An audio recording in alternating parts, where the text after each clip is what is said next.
My beloved viewer, I know it's been quite a minute ever since I brought us information concerning what's happening around. But allow me to start this clip by saying climate change is real. The things that are happening out there, they are devastating. A country like India is experiencing massive heat waves. About 2 or 3 weeks ago, its surface temperatures had risen to about 62 degrees Celsius. That's about 143 degrees Fahrenheit. And that is scorching because personally in my life, the highest temperatures I've ever experienced was 42 degrees Celsius in Mombasa. And I tell you, I was soaking with sweat. Dehydration was real. I felt like the sun was burning right inside my head. And thinking of 42 and now this is 62, I can only imagine what's happening in that country, India. And this heat wave has been accelerated or is a result of climate change. Another country is Spain. Last year, May, Spain had recorded the coldest temperatures of the year. That is negative 35 degrees Celsius. But as we speak today, was it on 20th of May, its temperatures were at 41 degrees Celsius. So I don't know what that tells you. I don't know what you're going to think about it. But heat wave, it's serious. That rise from negative 35 to 41 degrees is about 76 degrees Celsius temperature rise. That range is massive. That rise is deadly. And we still expect much more. If we come back to our country, Kenya, you know where we are at. About a few months ago, it was about 23 counties that were at the verge of starving and due to drought and lack of rain, just persistent drought. We have had many wild animals as well as livestock die. We are having people in the northern country of Kenya, northern Kenya, that are in a bad shape, are starving to death. But our governments are busy doing other things which they think are more important. I don't know if there is anything that is more important than the lives of people. I would urge the people, my people, that we need to think of people. I'm surprised that during elections like the forthcoming elections, electoral kitty or kits will reach even the most inaccessible areas for everyone to vote. But have you ever asked yourself who will vote? Supposing you get there and the people there are starving, they can't even stand, they can't talk. We respond to it as an emergency. Yeah, currently it's an emergency, but there's something we can do. I'm sorry that what I'm sharing here seems like something that can elicit fear, but in the fight against climate change, it is not all about fear. It's about the reality that is on the ground. The battle is there. Climate change is accelerating. Someone asked me on my Twitter handle why are we talking about climate change yet it has never been static, it's been changing. And I said yes, it's been changing. Unfortunately, in the past 2 or 3 decades, the rate at which the climate has been changing has been higher than the natural rate, because these few decades have had a lot of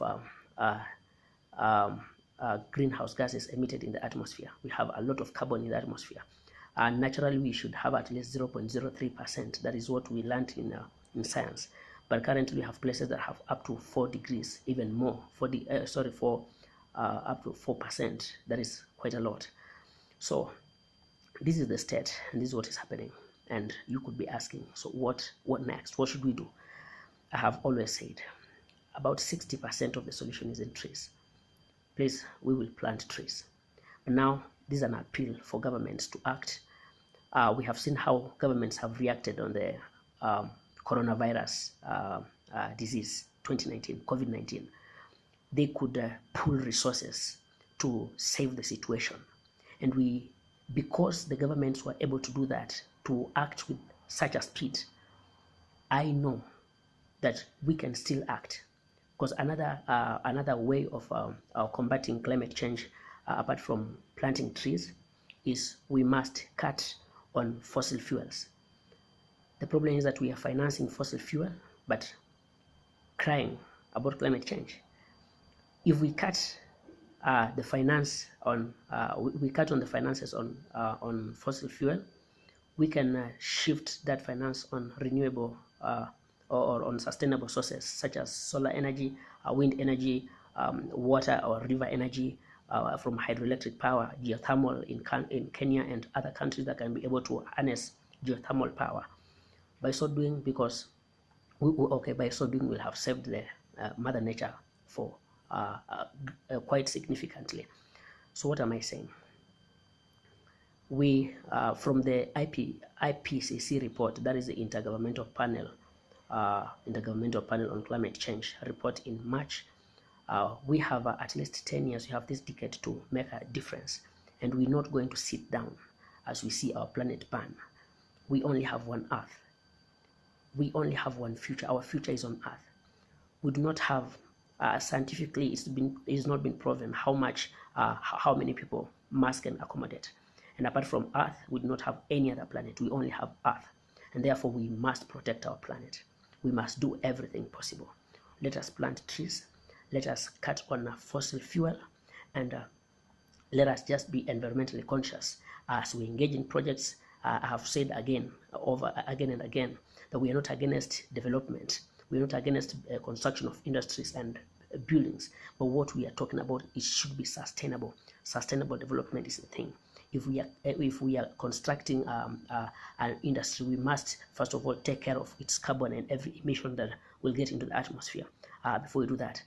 Before we construct it, if we know that we are going to clear forest to construct anything, maybe 5 years in advance, we need to find a place where we can replace the trees that are going to be cleared. That is sustainability. That is how countries grow. So it is possible we can do it sustainably. But if we continue at the rate at which we are continuing, we are going to burn up together. And my role is to inform us that that is what is happening. You can believe it or not. Some people have told us that this is just a philosophy. But for the people who have mentioned, the people who are in the northern part of Kenya, people who are in India, people who are in Spain, people who are in Pakistan, a country like Indonesia is about to sink, because unfortunately climate change is coming in both extremes. We're having those places that are experiencing very high temperatures, while others are receiving very low temperatures. Those are extremities. There are some places that are receiving very high rainfall, that those ones are receiving very low rainfall. And so we are wondering, what can we do? The ball is on our court. We must rise and act. I'm an environmentalist, not just by career, not just by training, but I'm an environmentalist by passion, and I know what is happening around us. There are so many theories and so many philosophies, but I assure you, if we let everything remain at the status quo, we're doomed. But I'm not going to let that happen. Guys, it's time for us to rise and combat climate change. I'll repeat the third time. Let us plant trees and let's take care of the trees that are already existing. Number 2, let us cut on fossil fuel, and let us develop sustainably, because we all know this Kenya and the world, we only have one. Our money, we have a lot, but Earth, mostly one. We must take action, and action must be taken now. Have a nice time.